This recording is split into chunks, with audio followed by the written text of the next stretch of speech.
Hey, welcome back to Happy Little No Trees. I am Greg and I am back in the office today looking at some of my favorite still images that I like to work on when I'm building the fun looks.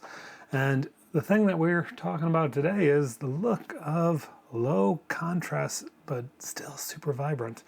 Kind of in the vein of what I've been playing around with Technicolor, but if you've seen things like this image here, like, what does this resonate for you? If we look at the scopes, like, there is like no true black.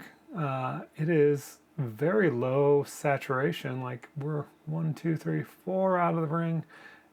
Over here, it's just floating in the middle of the cube. There is no real true black to it. We're up here over the top.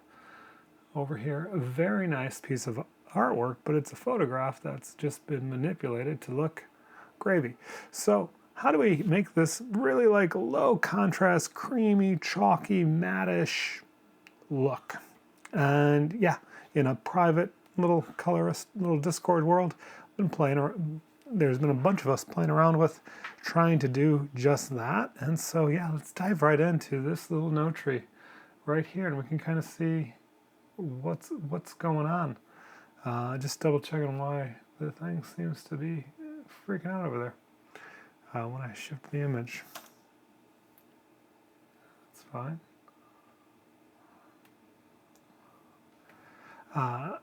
So yeah, here we are playing around with this image here. We can just turn off everything here and just start rebuilding the look from scratch, and we can see what we did, why we did it, and where we are at. So this is Blackmagic footage that's coming in, Blackmagic Gen 5. We're just bringing it into Davinci Wide Gamut, Davinci Wide Intermediate. We have OpenDRT here, and now we're using the OFX version. There's a link in the description. But yeah, if you're still sticking around right now, drop in the comments and tell me about this, what you think about a creamy, soft, chalky, low contrast look. What movies come to mind? Let me know in the comments.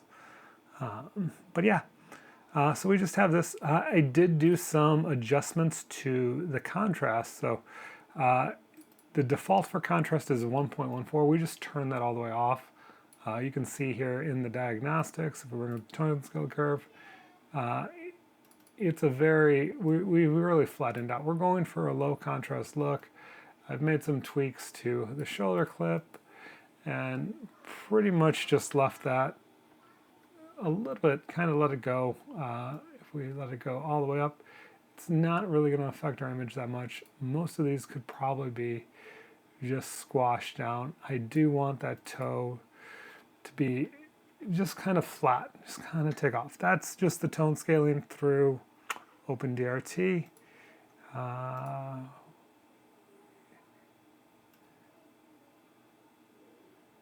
you can see we've also made in the OFX, there is this beta feature of a filmic dynamic range compression, which just kind of like changes how that tone scale works.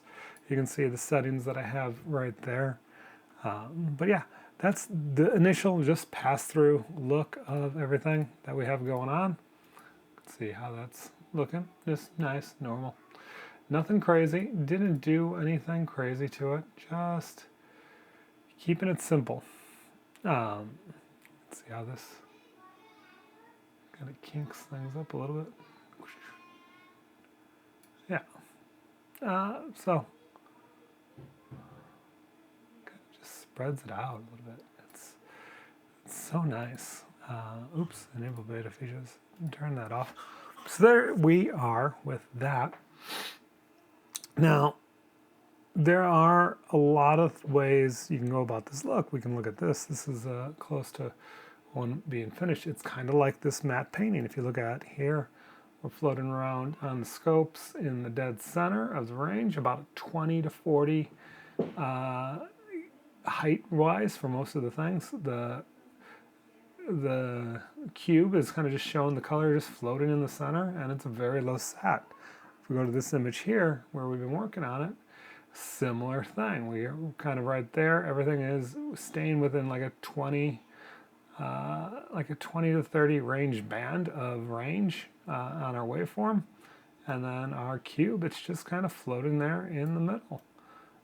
It's just there. And then very low sat. We're 3 lines out, even less sat than that.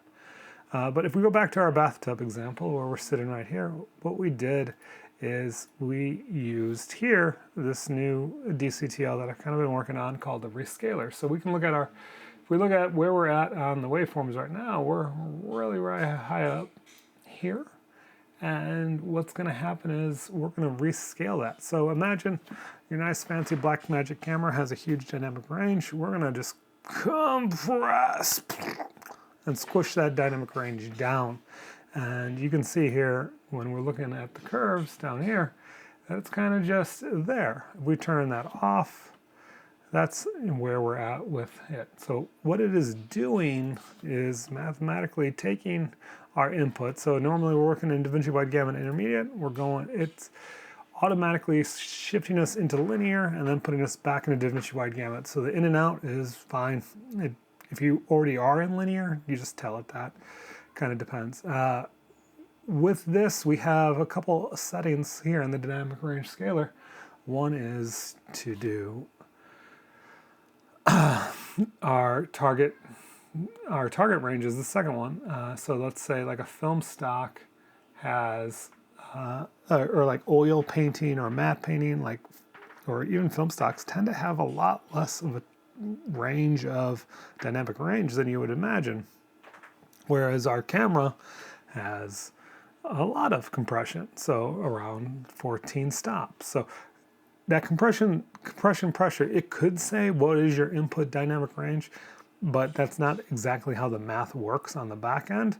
And so compression pressure is a little bit better, whereas it's just saying as you crank this up, you're going to get a lot more pinch down here in the meat of, you can see it in your waveform. As we dial that back to 0, it goes back to what it was of dynamic range when we started with our image. But you can see it's just scaling all those peaks and valleys in where it needs to be. And so if we just go back, undo, kind of put it back to where it was, then it has a couple other things. So now it's rescaled it down to a much narrower range. We have an exposure offset because how the math works, for some reason it slides around a little bit.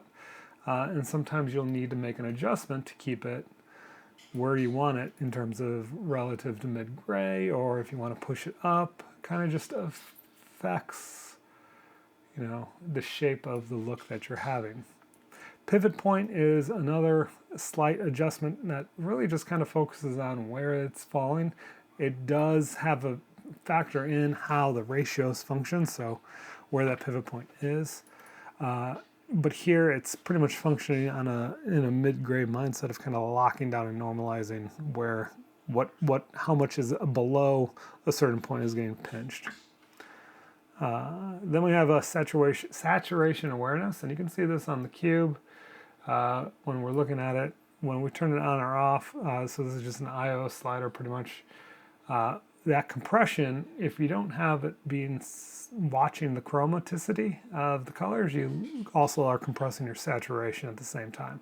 So this kind of just says, no, I want my saturation how it was.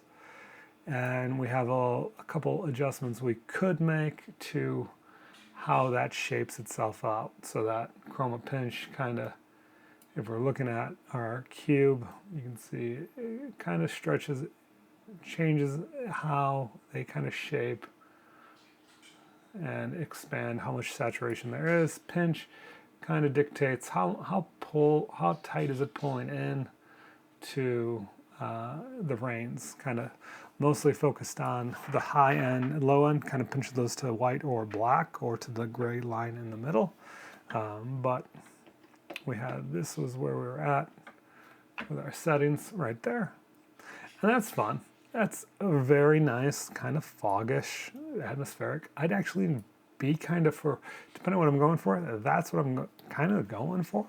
But I kind of just wanted to play around with making a nice look and doing some things. You can see here, we have a couple other nodes active, and I brought that over here as well. I've also been playing around with, don't know if you have, but when we think about where do we put like filmic effects, like scatter is a diffusion. So normally if you were filming on a camera on film, you'd be putting your diffusion on the lens, and then you'd be working with it in post-production. Same with film grain, it happens in before there. So I've been playing around lately with putting those effects here. Oops, in the beginning. So film grain, kind of right there. We got scatter, just kind of giving that nice bluish feel. We got halation out there. You can see it across the top of her hat and things like that. But then for like a little bit more shaping, this is sharpen, which is one of the tools native to Resolve, just to bring back some edges. But what it really does, if you look at it, it's the edge detect system paired with the sharpening controls. So depending on how you want to do that, you can also switch this to, you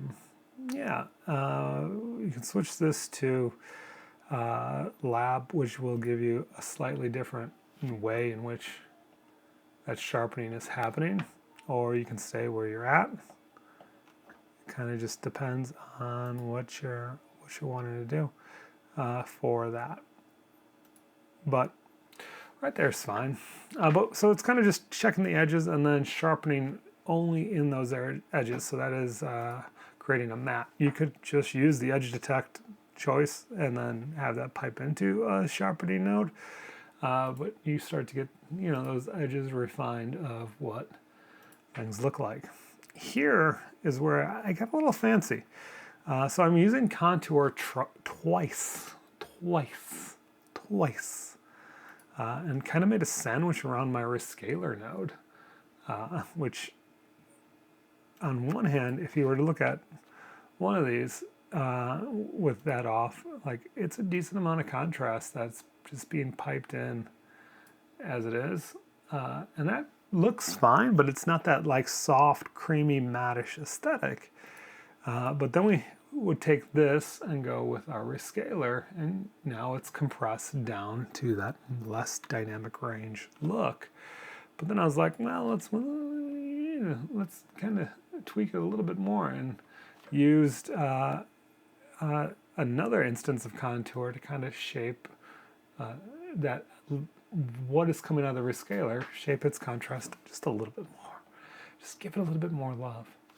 And voila, there is where we are currently at with this image and creating that nice, like kind of softish, creamy, undersaturated look. Been also working with it on this one. It's pretty much the same setup. We have our IDT in, we're going into contour, rescaler, contour again, and then we're sharpening, you can see all that, and then kind of pushing around this guy here, which is called, I call it my cube pusher. And you can see here, if we bring this down, we can kind of make some adjustments to the settings, because I was playing around before you guys got here. Let's just change exposure up a little bit. Yeah, like that. And now if we go to the cube pusher, what this is doing, it's a really interesting way of doing saturation pushes. And you can see it flipping the cube around. If you go too far, if you play around with it too aggressively, but what you're doing is saying how should the top, if we just pushed all of our away from the gray line, all of our colors away and just fully saturated them, how do we control what it looks like at the top range of our image, and how does it control at the bottom? And that's what these settings here are. So we can change the shape of our thing. We can also bring in an outside wall that kind of collects our hues. So at max saturation, you can see it isn't rescaling where the saturation is relative. It's like colors hitting the wall, and it's just stuck there. And then our global push can only go up into that wall before it hits. And then there's like this little bit of a wave twist that's going on with this shape. So you can change the shape a little bit, and then you can change where it pinches on the highlights. So you can say, don't pinch at all, or pinch a little bit so that as things get brighter, I want them to come back to gray. If you go too far, you invert all your colors and you flip-flop everything around, but just subtle. And one of the things is that little twist over is, I think, pretty. I don't know. I don't have an idea. And then the pull down, the fat bottom, kind of just pulls everything down, and you can see how it's just pulling it down. So now we have reshaped how all that saturation is happening, so it's in the lower 50% of the cube. And it's very low saturation, but this still feels very, like it has a lot of color and a lot of vibrancy to it, even though the saturation on it is so ridiculously low. And then again, scatter, we can put a little bloom out there as well. Halation, just if we want. I don't have film grain on there right now, but it's all there. And that's what you can kind of do with this. You can see we can even compress it even more and kind of just keep creaming it up and making it soft. And what it does is, when it does this dynamic range rescaling and how it's setting things up, I mean, none of our lowest values on our waveforms are hitting around a 25. So there is no true black. It's elevated and colorful black, which is fascinating. I don't know.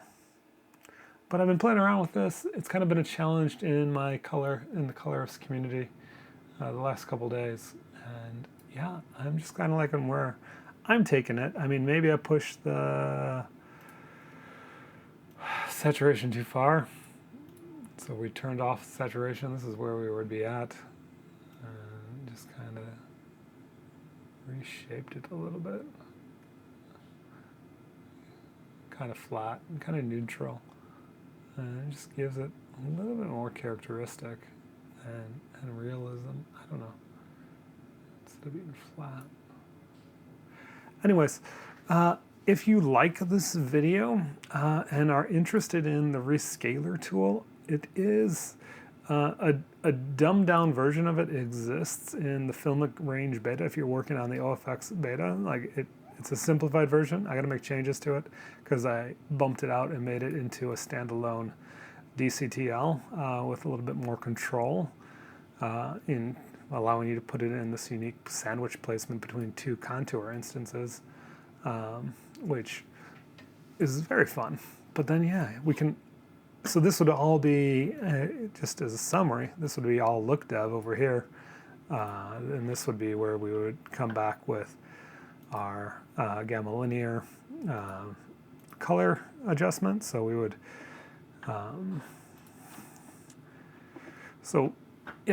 we would, just color balance this in linear and kind of get it to, if we were doing shot by shot and balancing this image the way we want it. So say we just, this is our color balanced image, and then we would just do another note here, switch that to linear, and what we can do is, do our exposure adjustment. Now remember, we're hitting some walls with what we did at our look level in terms of what we can do and how it's going to crush the image, like if we pull down lift too far, but just doing a slight